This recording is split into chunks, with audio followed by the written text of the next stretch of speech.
시편 14편은 하나님이 없다고 하는 그 어리석은 자들, 그러니까 불신하는 자들, 또 악인, 그들이 보인 삶의 행태를 고발했죠.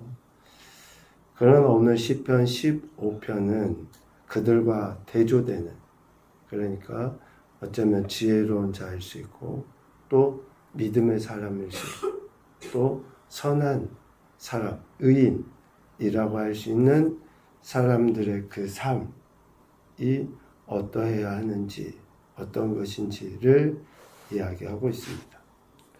그러니까 14편이 하나님과의 관계에서 불신이라고 하는 것을 죄의 행태로 나타나 보이고 있다 그러면 15편에서는 실제적인 삶의 태도, 그러니까 우리 인간관계 안에서의 그 삶의 모습, 거룩함을 드러내 보이는 것이다 라고 할 수 있습니다. 오늘 시편 15편 1절은 질문으로 시작하죠. 누가 주의 장막에 머무르며 누가 주의 성산에 사는 사람입니까? 라고 묻습니다. 하나님이 없다 라고 했던 어리석은 그 사람들과는 대조적으로 주의 장막에 머무르며 주의 성산에 산다. 누가 그럴 수 있느냐? 라고 질문하면서 하나님과의 관계, 즉 하나님의 보호하심 아래에서 사는 삶을 강조해서 이야기하죠. 머무를 자, 사는 자라는 말은 하나님의 보호 아래, 하나님의 거룩한 영역 안에서 하나님의 자녀요 백성의 주권을 누리는 자라고 할 수 있습니다. 하나님의 자녀 백성이 하나님의 그 거룩함을 어디에서 드러내느냐? 매우 실질적이고 실제적인 태도. 그러니까 주의 장막에 머무른다, 주의 성산에 사는다라고 하는 것을 영적인 의미로 구원이라고 볼 때에, 그 구원은 어디에서 증명되는가요? 인간관계 안에서 증명되는 것이다. 사람들 사이에서 이 땅의 삶을 살아가면서 흔히 우리가 하는 이야기처럼 예배당 안에서는 다 구원받았고 다 거룩한 사람이죠. 그런데 실제적으로 인간관계 안에서 삶의 터전에서 그러한 거룩을 드러내고 있는가? 하나님의 보호하심과 하나님의 거룩하심 안에 머무르는 하나님의 백성은 2절부터 이제 쭉 이야기합니다. 정직하게 행하는 사람이다. 공의를 실천하는 사람이다. 마음의 진실을 말하는 사람이다. 혀로 남을 허물하지 아니하는 사람이다. 이웃에게 악을 행하지 아니하는 사람이다. 이웃을 비방하지 아니하는 사람이다. 망령된 자는 멸시하는 사람이다. 여호와를 두려워하는 자들을 존대하는 사람이다. 마음에 서운한 것은 해로울지라도 변하지 아니하는 사람이다. 이자를 받으려고 돈을 꾸어주지 아니하는 사람이다. 무죄한 자를 해하지 아니하는 사람이다. 지금 이러한 사람이 하나님의 자녀의 백성으로서 하나님의 보호하심과 또 하나님의 거룩함 속에 사는 구원받은 인생이다. 구원이라고 하는 것은, 하나님의 자녀여 백성이라고 하는 것은 그냥 어떠한 직분이나 지위의 문제가 아니라 실제적인 삶의 태도라고 하는 것을 이야기하죠. 2절부터 나오는 말들을 보면 되게 도덕적이고 또 윤리적인 표현인 것처럼 보이죠. 그런데 이러한 삶의 행태는 하나님께서 허락하신 양심에 따라 이 양심은 그냥 단순히 어떤 도덕의 차원의 양심이 아니죠.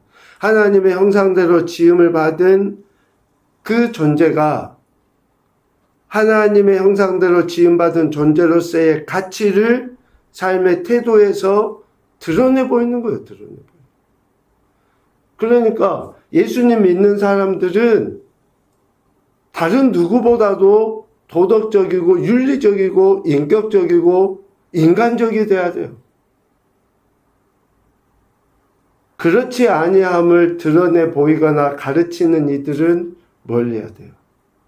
그냥 단적인 예로 뭐 어떤 은사 받고 능력 있다고 하는 사람들이 실질적으로 말씀을 나눌 때나 어떠한 행실에 대해서 거만하든지 뭐 반말을 섞어가면서 하든지 욕설을 하든지 하는 행태는 뭐 한 번 정도 그럴 수 있겠죠. 그러나 그가 그런 식으로 계속한다.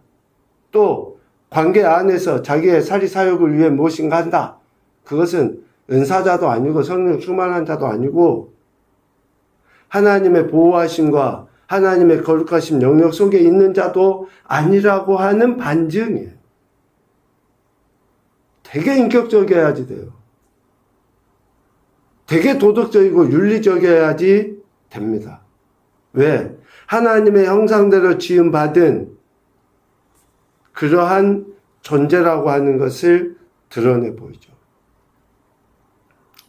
이렇게 누가 주의 장막에 머무르며 주의 성산에 사는 자인가?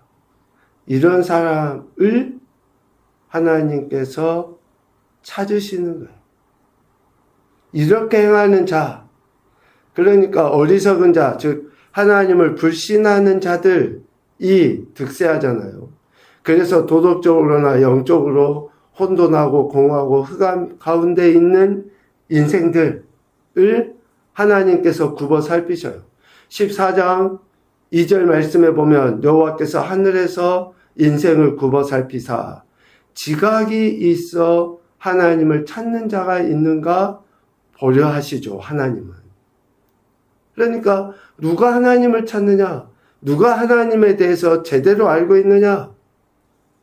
그런 사람, 하나님이 찾으시는 사람이 바로 하나님을 찾고 경외하며 그의 말씀의 기준에 부합한 삶을 살아가는 사람. 그러니까 15편에 나와 있는 이러한 삶의 태도를 보이는 사람을 하나님이 찾으시는 사람이다. 그가 진정한 신앙, 믿음의 사람이고 그가 진정 지혜로운 지각이 있는 사람이다 라는 것을 이야기하죠. 하나님을 찾고 경외하는 사람, 곧 지각이 있는 사람들은 14장 7절 말미에 이야기하는 것처럼 그들은 즐거워하고 기뻐하게 돼 있어요. 그들은. 그러니까 이러한 즐거움과 기쁨은 세속적이고 육적인 기쁨과 즐거움이 아니라 너무나 영적인 거죠. 상황과 환경 관계없이. 이것이 바로 성령의 열매인 희락이에요. 하나님을 찾는 자들이 이러한 즐거움을 누려요.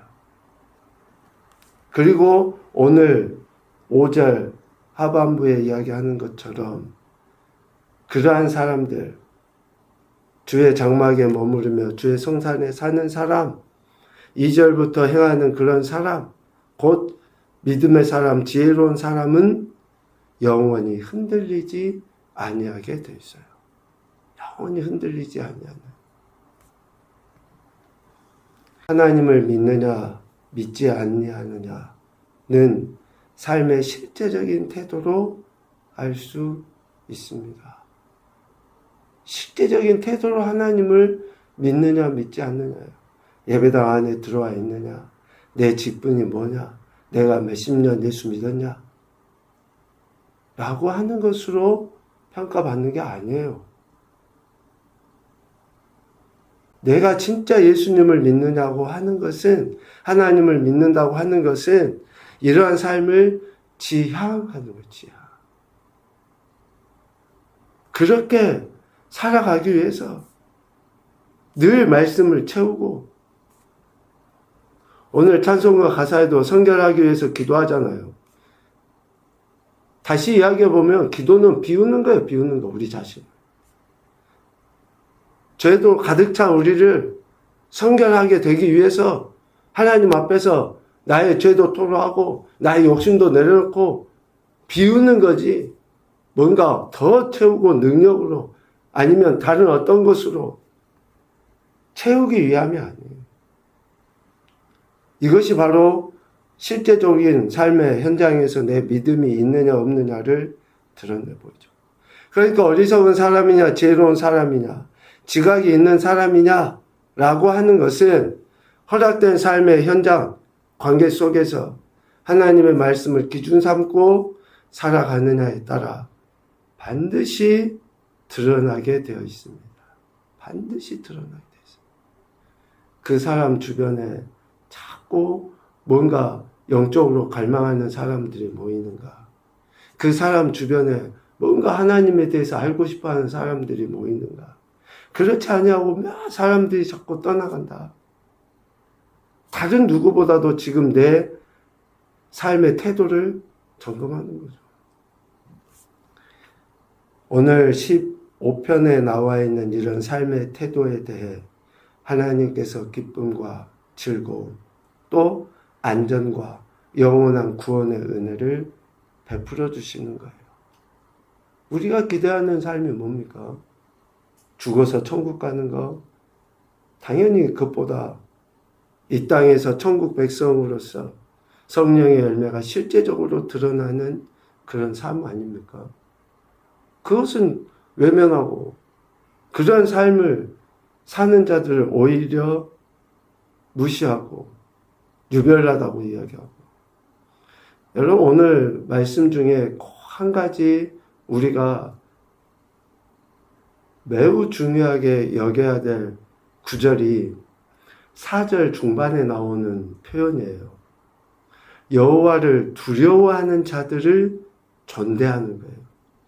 하나님을 경외하고 하나님을 믿고 따르고 의지하고, 가난해도 하나님 바라보고 소망하고, 연약해도 하나님의 능력을 갈망하며 의지하는, 또 신실함으로 예배하고 주를 증거하고 드러내는 자들을 존대해 줘야 돼요. 가난한데 열심히 있는 사람, 또 자기 코가 석잔데도 남에게 뭔가 해주는 그런 배려의 사람들, 믿음으로 살아보려고 하는 그런 사람들을 무시하고 멸시하는 처사는 매우 심각한 불신앙의 행태라는 것을 우리는 보게 됩니다. 삶의 태도 속에서 하나님을 경외함을 실제적으로 드러내 보여야 한다는 것이죠. 첫 번째 교훈입니다. 하나님의 보호하심 아래 살고자 함이 믿음이다. 두 번째, 믿음은 삶의 실제적인 태도, 곧 관계 속에서 증명되는 것이다. 관계 속에서 증명돼요. 여러분의 인간관계, 물질관계, 모든 것들을 통해서 증명되게 되어 있어요. 그것이 믿음이냐 아니냐. 세 번째, 기쁨과 즐거움, 안정과 평안이 구원의 증거임을 드러내며 살아야 한다. 구원받았는지 어찌합니까? 우리가 지금 내 삶의 태도로 드러나요. 성령 안에서 기뻐하고 즐거워하는지, 늘 하나님의 보호하심을 갈망하며 하나님 앞으로 더 가까이 나가고 있는지를 통해서 구원은 증명돼요. 오늘 시편 15편 말씀을 우리가 기억하고 하나님을 믿는다고 하는 것이 실제적인 것으로 드러나서 하나님의 영광도 나타내시고, 또 참된 기쁨과 즐거움, 보호도 받고 구원의 은혜를 누리며 사는 귀한 인생들이 되시기를 주님 이름으로 축복합니다. 아멘.